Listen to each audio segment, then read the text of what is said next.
Global number 4 Alpha, ito nga pala si John. Ang highest rank niya ay Mythical Immortal na may 175 stars at meron siyang 74% win rate kay Alpha. At sa video na ito, ipapakita ko sa iyo ang gamit niyang item at emblem kay Alpha ngayong Season 34 para sa kanyang full build. First item, Top Boots, War Axe, Queen Swings, Brute Force Breastplate, Oracle, and Hunter Strike. Para naman sa kanyang emblem, gumagamit siya ng Fighter na may Agility, Season Hunter, and Impure Rage. Narito ang highlights kung paano niya gamitin si Alpha sa rank game.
Destroyed a turret!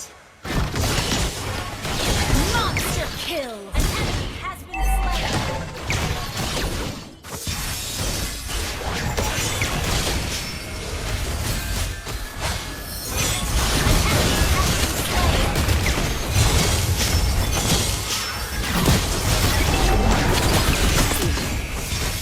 Godlike! An enemy has been slain!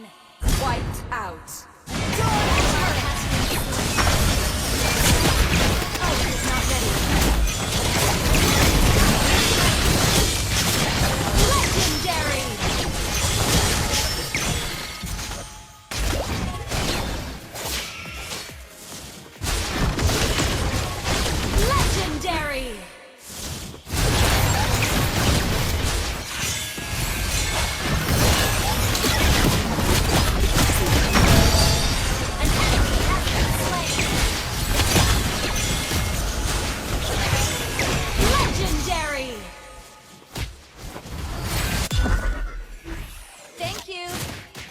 Your team destroyed a turret! Your team